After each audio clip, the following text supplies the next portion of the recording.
Ini adalah pelajaran ketiga dari seri Makharij dan Sifat.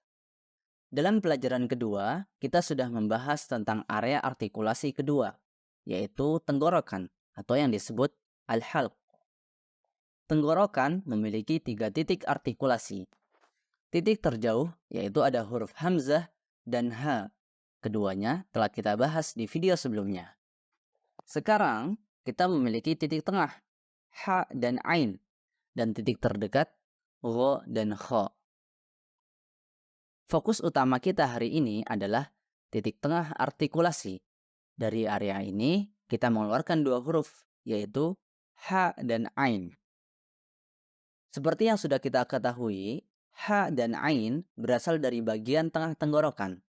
Agar lebih spesifik lagi, yaitu organ yang disebut epiglotis atau disebut katup nafas, yaitu jaringan berupa katup yang berfungsi menutup batang tenggorokan ketika menelan agar makanan atau cairan tidak masuk ke saluran pernapasan atau paru-paru. Jadi, mengontrol area tersebut adalah hal terpenting untuk belajar cara menghasilkan suara ha dan ain. Kita akan mulai dengan suara ain. Suara ain dihasilkan dengan mendorong epiglotis ke dinding tenggorokan dengan membuat celah kecil tempat suara dihasilkan. Harap perhatikan bahwa suara tersebut tidak dihasilkan dengan mendorong udara, tetapi dengan cara menggetarkan pita suara. A. A. Bunyi ain adalah bunyi yang semi-kontinu, yang artinya bisa diperpanjang atau diperlama. Dan meskipun ketika membaca Al-Quran bukan itu maksudnya, tetapi ketika Anda bisa memperpanjang atau memperlamanya, berarti itu indikasi bahwa Anda mengucapkan ain dengan benar. Ta'budu. Ta'budu. Wa'budu. Wa'budu. Iyyaka na'budu wa iyyaka nasta'in. Selanjutnya ke huruf ha yang merupakan suara lain yang dihasilkan dari titik artikulasi yang sama, yang juga menggunakan organ yang sama, yaitu epiglotis. Tapi kali ini epiglotis tidak terlalu dekat dengan dinding tenggorokan, sehingga jangan mendorong terlalu jauh. Perbedaan lainnya adalah untuk mengeluarkan suara ha, Anda perlu mendorong udara keluar. Gesekan udara yang melewati katup napas tersebut menghasilkan suara ha. Ah. Ahdarat. Ahdarat. Mahfuz. Mahfuz. Jadi, untuk mengeluarkan ain, Anda perlu mendorong epiglotis mendekati dinding tenggorokan untuk memaksa suara keluar dari area tersebut. Sementara huruf ha, Anda mendorong epiglotis ke belakang tapi tidak terlalu jauh dan mendorong udara keluar sehingga menyebabkan terjadinya gesekan dan menghasilkan suara ha. Jadi, inilah 2 suara yang dihasilkan dari bagian tengah tenggorokan menggunakan epiglotis atau katup nafas. Dan sebenarnya, seberapa banyak Anda dapat mengontrol epiglotis Anda akan menentukan seberapa baik Anda dapat menghasilkan kedua suara ini. Berikut adalah 2 trik yang dapat Anda coba untuk melatih cara mengontrol epiglotis Anda. Trik pertama adalah dengan posisi berkumur-kumur. Karena pada saat leher Anda dalam posisi ini akan memudahkan Anda untuk melatih ain dan mengontrol epiglotis Anda. Setelah itu, Anda mulai dengan suara a atau suara alif panjang, terus keluarkan sampai Anda merasakan bahwa itu bukan suara vokal dan sampai Anda mulai mendengar ain yang benar.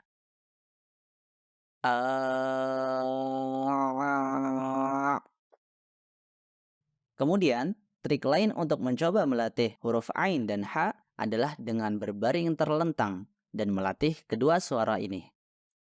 Posisi ini sangat membantu dalam mengendalikan epiglotis Anda dengan lebih mudah dibandingkan ketika Anda berdiri tegak. Dan sebagai aturan praktis, Jika Anda tidak bisa membedakan salah satu dari kedua suara ini, biasanya lebih mudah untuk memulai dengan huruf H dan kemudian dorong hingga terdengar suara huruf Ain. Karena H lebih mudah diucapkan daripada huruf Ain yang lebih berat atau intens. Sekarang kita tahu dasar-dasar bagaimana suara-suara ini keluar. Mari kita bahas kesalahan umum yang terkait dengan kedua suara ini. Untuk Ain, kesalahan pertama yang umum dilakukan adalah mendorong epiglotis atau katup nafas terlalu jauh ke belakang, sehingga mengubah suara Ain menjadi kepotong tanpa kelanjutan apapun. Akibatnya, ketika digunakan di tengah kata, akan membagi kata tersebut menjadi dua, dan itu bukan teknik yang baik. Seperti na'budu, na'budu. Tapi suara Ain harus lebih halus didengar. Dan yang terpenting, untuk mengetahui apakah Anda mengeluarkan suara yang tepat, cobalah untuk memperpanjang sedikit.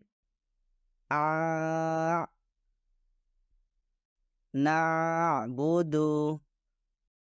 Jika Anda bisa, maka Anda berada di posisi yang tepat. Na'budu. Jika suara Anda berhenti ketika mencoba memperpanjangnya, itu berarti Ain Anda terlalu dalam dan mungkin akan membagi kata tersebut menjadi dua. Kesalahan kedua adalah membuka celah yang terlalu lebar antara dinding tenggorokan dan epiglotis, yang berbunyi seperti ini. Na'budu, na'budu. Jadi, Ain ini lebih seperti alif daripada Ain yang sebenarnya, dan ini juga harus dihindari. Dua kesalahan ini kebanyakan dilakukan oleh pemula, tetapi dengan lebih banyak latihan, insya Allah Anda akan lebih mudah mengucapkannya. Yang terakhir, menambahkan qalqalah dengan sukun, dan terdengar seperti ini. Na'budu, na'budu, innahu ya'lamul jahr. Ain bukan bagian dari huruf qalqalah. Jadi, seharusnya seperti ini. Innahu ya'lamul jahr. Jika Ain memiliki sukun, maka itu bukan bagian dari qalqalah, tetapi konsonan murni dari sifatnya, yaitu sifat tawassut. Berikutnya, kesalahan umum pertama pada huruf H adalah mencampurkan atau mengucapkannya seperti huruf H. Dan ini terjadi ketika Anda tidak menekan epiglotis Anda sama sekali. Yang mungkin bisa terjadi jika Anda mencoba H untuk pertama kalinya atau saat Anda belum bisa mengontrol epiglotis. Ahwa. Jadi, penting untuk mendengar dan mengetahui perbedaannya. Dan yang lebih penting lagi, jangan sampai tertukar. Karena ini adalah kesalahan yang berpotensi mengubah arti dari sebuah kata. فَجَعَلَهُ غُثَاءً أَحْوَى. Kesalahan lainnya adalah menggabungkan suara H dan Ain ketika keduanya bersebelahan di satu kata yang sama atau saling berdekatan. Kesalahan ini dapat dengan mudah terjadi karena kedua suara ini berasal dari tempat keluar yang sama. Dan kesalahan itu akan terdengar seperti ini. Fasfa'anhum. Fasfa'anhum. Jadi, ketika keduanya bersebelahan, pastikan Anda menghasilkan huruf yang pertama dengan jelas sebelum berpindah ke yang berikutnya. Fasfah anhum. Fasfah anhum. Yang terakhir, meskipun H dan Ain mungkin termasuk di antara huruf-huruf yang paling sulit diucapkan dalam bahasa Arab, semakin Anda sering berlatih dan semakin Anda sering membaca Al-Quran, maka akan semakin mudah bagi Anda dalam mengucapkan huruf tersebut, insya Allah. Jadi itulah akhir pelajaran kita hari ini. Semoga Anda mempelajari hal-hal yang baru. Jika suka dengan video ini, like, share, supaya bisa berbagi ilmu dengan yang lain. Sampai berjumpa lain waktu, insya Allah.